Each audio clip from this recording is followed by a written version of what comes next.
எனக்கு இந்த வீடியோ பார்த்தோன்னே இந்த கொத்தடிமை நிலைமைலாம் நினச்சா ரொம்ப பரிதாபமாக இருக்குது. அவங்களும் எவ்வளோதான் பாவம் முட்டு கொடுக்குறது. நீங்கள் பாருங்களேன், அந்த வீடியோவில் காசு கொடுத்து சின்ன கரை வர இருக்கிறது கூட்டியாந்து வச்சுருந்த அத்தனை கூட்டமும் தளபதி வந்தானே அவரை பார்க்க போயிட்டாங்க. இப்போ இதெல்லாம் பார்த்தா அவங்களுக்கு வயிறு இருக்குது, வாஸ்தவம் தானே, நம்ம அவங்கள வச்சு செய்யலாமா அப்படின்னு நமக்கு சில டைம் தோணும்.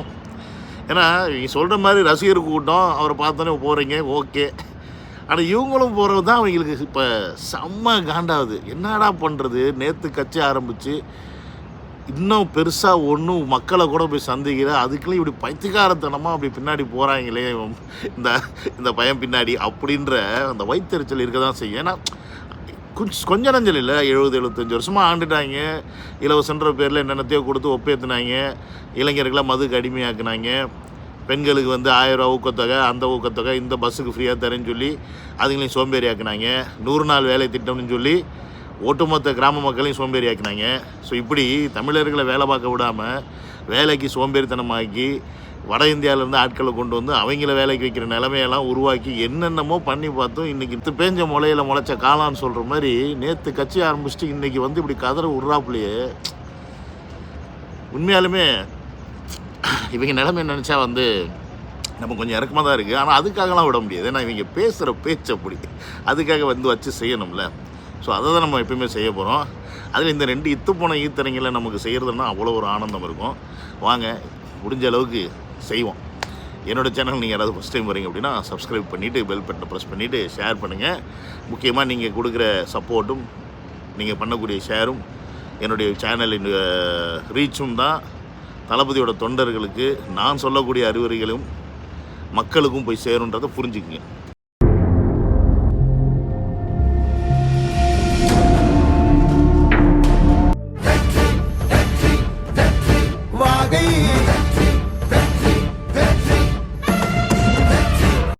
Welcome to Vijay stock and welcome to another video.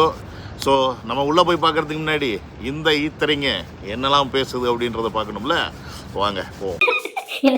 இன்னும் ஓட்டு போடுறதுக்கான வயது வராதவர்கள் 18 வயதுக்கு கீழே இருக்கிறவனை கொண்டு சந்திச்சுட்டு இருக்கிறாருன்னா அவன் பூத்து ஏஜென்ட் அவன் உள்ளே போக முடியாது. வாக்குச்சாவடிக்குள்ள எவனால போக முடியாதா அவனை கொண்டு பூத்து ஏஜென்ட் மாநாடு போறானா, நீ பாலகர்கள் மாநாடு போடு, குழந்தைகள் மாநாடு போடு.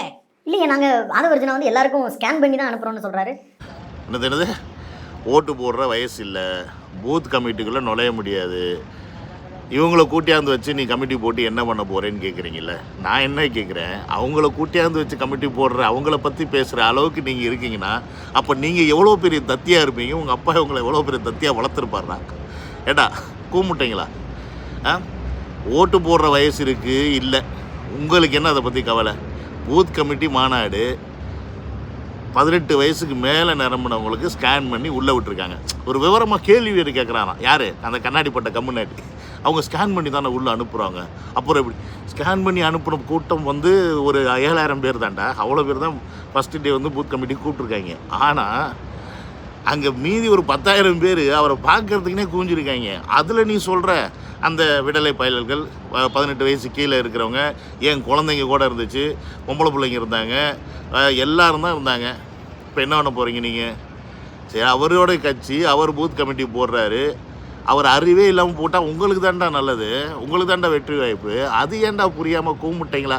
அவர் தப்பு பண்ணுற மாதிரி எடுத்து காமிச்சிட்டு இருக்கீங்க. நீங்கள் பண்ணக்கூடிய ஒவ்வொரு விஷயமும் உங்களுக்கு பேக் ஃபயர் ஆகுதுன்னு சுத்தமாக உங்களுக்கு புரியவே இல்லைல்ல. அதனால தான் உங்களை கொத்தடிமைங்கன்றோம். அதுவும் 200 ரூபா கொத்தடிமை சொல்லவே வேண்டாம்.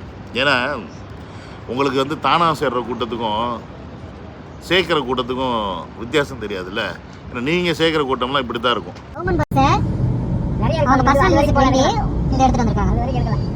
கட்சி டிஎம்கேக்காக எல்லாம் அரசு பேருந்து லைனா நிக்குது. இது யார் கேப்பா? ஏர்போர்ட்டுக்கு டிஎம்கே ஏர்போர்ட்டுக்கு பர்சனல் உதயநிதி வராரு கோயம்புத்தூர். கவர்மெண்ட் பஸ் மக்களை ஏத்தி கூட்டி வந்திருக்காங்க. இதெல்லாம் ஒரு பொழப்பா? நேத்து தளபதி வந்த கூட்டத்தை விட மிஞ்சங்கிறதுக்காக அரசு பேருந்து யூஸ் பண்ணி இருக்கிற ஆட்கள் அத்தனை ஏத்தி கூட்டி வந்துட்டு இறக்கிருக்காங்க.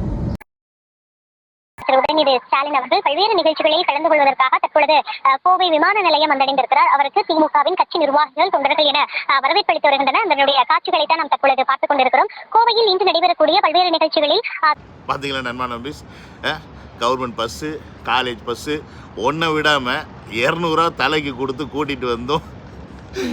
நம்ம சின்ன ஒரு ரோட் ஷோ நடத்தும் போது பார்த்தீங்கன்னு வச்சுக்கோங்களேன், ஐயோ பாவம், அவரோட நிலைமை நினச்சா அது அதுக்கு மேலே இருக்குது. கொஞ்சம் க்ளோஸ்அப்பில் வச்சாங்க. ஏன் தெரியுமா? அப்போ தான் அந்த பக்கம் பின்னாடி நடந்து போகிறவங்களும் இந்த பக்கம் ரோடு காலியாக கிடக்குதுன்னு தெரிய மாட்டேங்குது. ஆனால் உள்ளுக்குள்ளே அவர் நினச்சிருப்பார், தேவையில்லாமல் நம்ம சினிமா விட்டு உள்ள வந்துட்டோமோ, பேசாமல் இன்னும் கொஞ்சம் நாள் சினிமாலே இருந்திருக்கலாம். அப்பா இருக்க தயவில் சினிமாவில் வந்தால் இப்போ தப்பாக போச்சு, இப்படி தளபதி வந்து நமக்கு தலையெழுத்தை மாற்றுவார்னு அவர் நினச்சிருக்க மாட்டார்.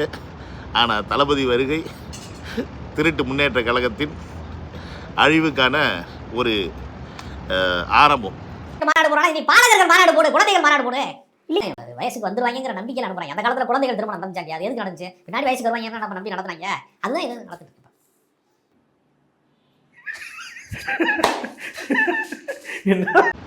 ஏண்டா இத்து போன ஈத்துறீங்களா? பேசுறதுல கொஞ்சம் கூட லாஜிக்கே இல்லாமல் எப்படா வெக்கமே இல்லாமல் சிரிக்கிறீங்க? எனக்கு சத்தியமாக புரியலடா. ஆனால் நீங்கள் எப்படா சிரிச்சுக்கிறீங்க? அதாவது எப்படி இருக்குது தெரியுமா? இந்த ஷார்ட் முடிஞ்சு நாங்கள் இருக்க சொல்லுவார், சார் ஷார்ட் முடிஞ்சிருச்சு, டேக் ஸ்டார்ட் பண்ணுங்கள் சிரிங்கன்னு சிரிக்க ஆரம்பிச்சிடுறாங்க போல இருக்குது.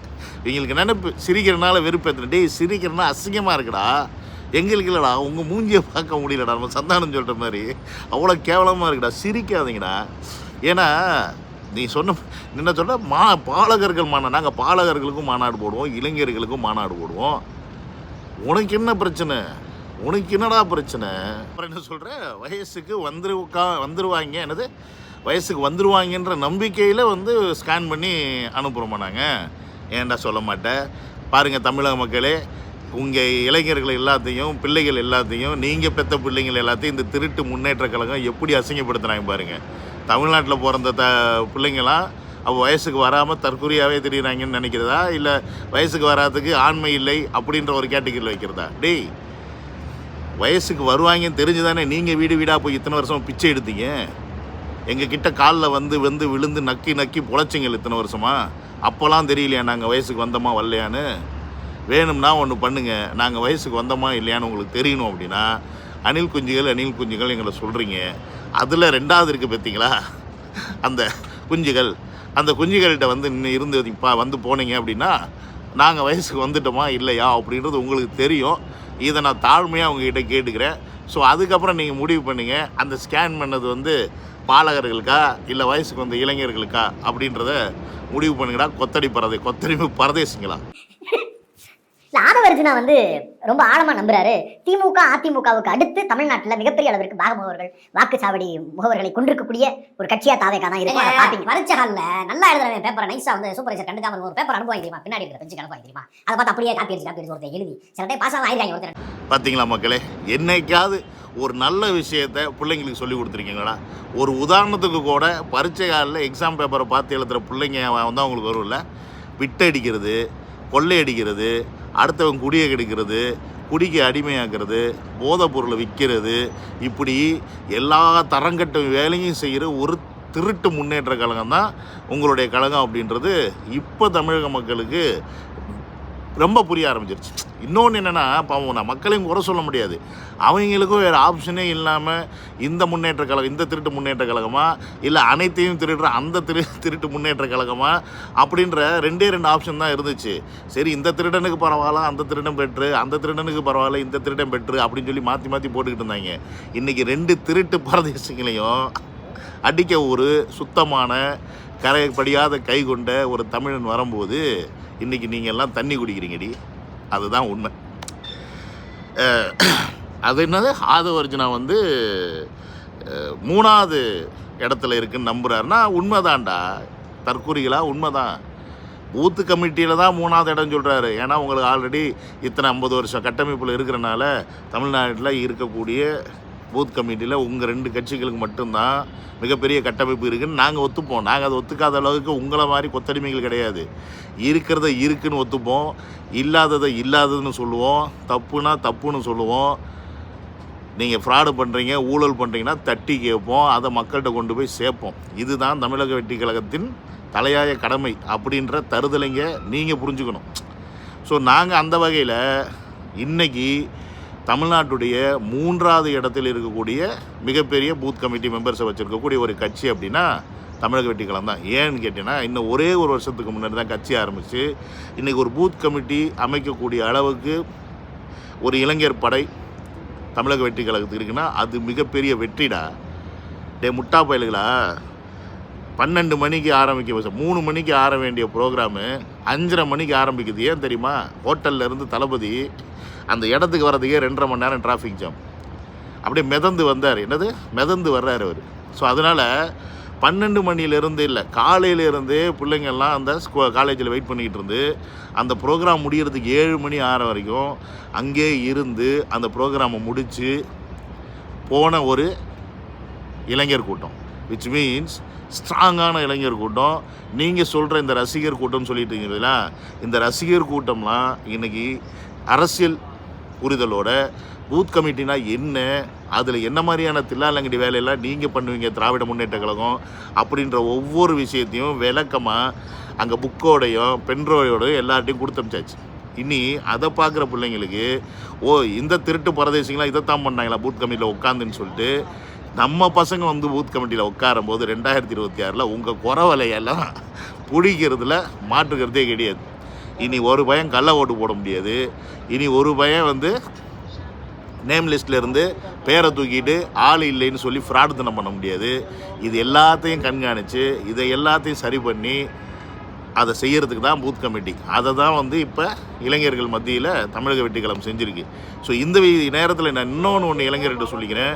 நம்ம இந்தியாவில் பொறுத்திங்கன்னா அரசியல் கட்சி அதாவது பாலிடிக்ஸ் வரும்போது ஒரு பெரிய தில்லாலங்கடி பண்ணுவாங்க.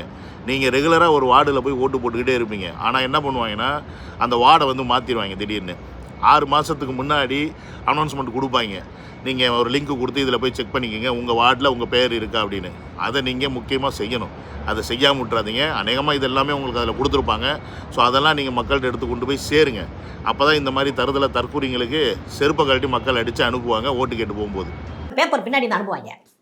அந்த வேலை திமுகவில் தேர்தல் சார்ந்த அந்த பணியில் வந்து இவர் வேலை செஞ்சார் இல்லையா ஆதவர்ஜனா, அந்த பேப்பரை பூரா வந்து ஜெராக்ஸ் காப்பி போட்டு காப்பி பேஸ்ட் பண்ணி வச்சு ஒரு ஹார்ட் டிஸ்கில் எடுத்து கொண்டு போய் கொடுத்துட்டு இதே மாதிரி நம்ம வந்துடலாம் அப்படின்னா நான் என்ன சொல்கிறேன், இதெல்லாம் வந்து எப்படி நீ நடைமுறைப்படுத்துவ? இதுக்கு தாண்டா உங்களை வந்து திருட்டு பயலுங்க தற்கொலை கவலை தன் வாயில் கெடுன்னு சொல்கிற ஒரு திருட்டு கூட்டம்னா அது நீங்கள் தாண்டா. உங்கள் அப்பா நேரம் நீங்கள் மட்டும் கண்ணில் இருந்து மாட்டினு வச்சுங்க, அவர் செருப்பு கழட்டியே உங்களை அடிப்பார். ஏன்னா அது வருச்சுன்னா திமுகவில் இருந்து என்ன செஞ்சாரோ அதை அப்படியே எடுத்துகிட்டு போய் இப்போ தமிழக வெற்றி கழகத்தில் கொடுத்துருக்காரு. ஆனால் அது நடைமுறைப்படுத்த முடியாதுன்றது. அப்போ நடைமுறைப்படுத்த முடியாத விஷயத்தை தான் நீங்கள் இத்தனை வருஷமாக மக்கள்கிட்ட பொய்யான வாக்குறுதியாக கொடுத்துருக்கீங்க. உங்கள் மேனிஃபெஸ்டோவில் நாங்கள் அதை பண்ணுவோம் இதை பண்ணுவோன்னு கொடுத்துருக்கீங்க. அப்போ இதெல்லாமே நடைமுறைப்படுத்த முடியாத விஷயங்கள். ஸோ அப்போ அந்த விஷயத்தை இன்றைக்கி தமிழக வெற்றி கழகத்திட்ட கொண்டு போய் ஆதவர்ஜனா கொடுத்துருக்காரு அப்படின்றீங்க. அதுதான்டா எங்களுக்கு ப்ளஸ் பாயிண்ட்டு. நீங்கள் இதெல்லாம் நடைமுறைப்படுத்த முடியும் அப்படின்னு ஒரு ஸ்ட்ராட்டஜிஸ்ட் ஆதவர்ஜனா உங்கள்கிட்ட கொடுத்துருக்கலாம். ஆனால் அதை நடத்துறதுக்கு உங்களுக்கு வந்து மனசு கிடையாது. ஏன்னு கேட்டிங்கன்னா நீங்கள் திருட்டு போயிலுங்க கொள்ளையடிச்சு வச்சுருக்கீங்க. அதனால் அந்த பக்கம் பாசிச ஆட்சி பிஜேபி காலில் விழுந்து நக்கணும், இந்த பக்கம் காங்கிரஸையும் கூட்டணியில் வச்சுக்கிட்டு வாழணும். இல்லைன்னா உங்களுக்கு ஆட்சி அமைக்க முடியாது. தனியாக நின்று ஜெயிக்கிறதுக்கு தெம்பும் கிடையாது, திராணியும் கிடையாது, ஒரு இழவும் கிடையாது. ஸோ அப்படி இருக்கும்போது நீங்கள் அதை நடைமுறைப்படுத்தியிருக்க மாட்டீங்க. ஆனால் அந்த ஸ்ட்ராட்டஜிஸை அப்படியே இங்கே தமிழக வெற்றி கழகத்துக்கு கொடுக்கும்போது அதை அப்படியே உள்வாங்கிக்கிட்டு கேட்டுட்டு போகிறதுக்கு தளபதி ஒன்றும் உங்களை மாதிரி தற்கூரி கிடையாதுன்னா தருதலைங்களா. அவர் இந்த அரசியல் களத்தில் இறங்குறாரு, இவ்வளோ பெரிய இடத்த விட்டுட்டு இறங்குறாருன்னா எதை செய்ய முடியும், அதற்கான சொல்யூஷன் என்ன அப்படின்ற ஒரு விஷயத்தை கொடுத்து அதெல்லாம் பகுத்தறிஞ்சு ஆராய்ந்து அதுக்கெல்லாம் நடக்குமா நடக்காதான்னு தெரிஞ்சு தான் அவர் ஒரு விஷயத்தை கொண்டாந்து மக்கள்கிட்ட வைப்பார். இது ஆதவர்ஜனா கொடுத்தாலும் சரி, ஜான் ஆரோக்கியசுமை கொடுத்தாலும் சரி, இல்லை வேறு யார் வந்து கொடுத்தாலும் சரி, அந்த இடத்துல உண்மையான பிரச்சனை என்ன, அதை எப்படி சொல்யூஷன் பண்ணுறது.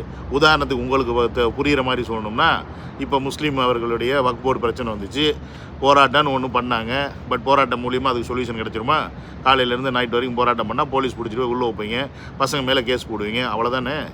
இப்படி கேஸ் வாங்கி கொடுக்கறதுக்கு கட்சி ஆரம்பிக்கல எங்கள் தலைவர். அந்த கேஸை எப்படி சொல்யூஷன் பண்ணுறது அப்படின்றதுக்கு எங்கே போய் அப்ரோச் பண்ணால் நடக்குமோ அங்கே போனார், அப்ரோச் பண்ணார். சுப்ரீம் கோர்ட்லேருந்து அதுக்கு ஒரு இடைக்கால தடை வாங்கினார்.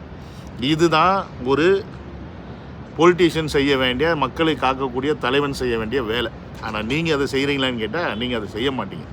ஸோ அதனால் எங்கள் தலைவரை பொறுத்த வரைக்கும் பசங்க நல்லா இருக்கணும், மக்கள் நல்லா இருக்கணும் அப்படின்ற அந்த பாயிண்ட் ஆஃப் வியூவில் ரொம்ப ரொம்ப ரொம்ப ரொம்ப கான்சன்ட்ரேட் பண்ணக்கூடிய ஒருத்தர் அப்படின்றத நீங்கள் முதல்ல புரிஞ்சுக்கணும். அதனால தான் இன்றைக்கி அவர் மேலே அவ்வளோ அன்போட கடவுளாக பார்க்குறாங்களா, கடவுளாக பார்க்குறாங்க. அதாவது அவர் எந்த அளவுக்கு மாசான ஒரு ஹீரோ அப்படின்னு, மாசான தலைவர் அப்படின்னு நான் சொல்கிறத விட ஒரு 35 வருஷ அரசியல்வாதி சொன்னால் உங்களுக்கு புரியும்னு நினைக்கிறேன். விஜய்க்கு இருக்க பாப்புலாரிட்டி நான் அதிர்ச்சிக்குள்ளாக்குது, ஆச்சரியப்படுத்துது. நான் எந்த உள்நோக்கம் இல்லாமல் சொல்கிறேன் ஜெகதீஷ்.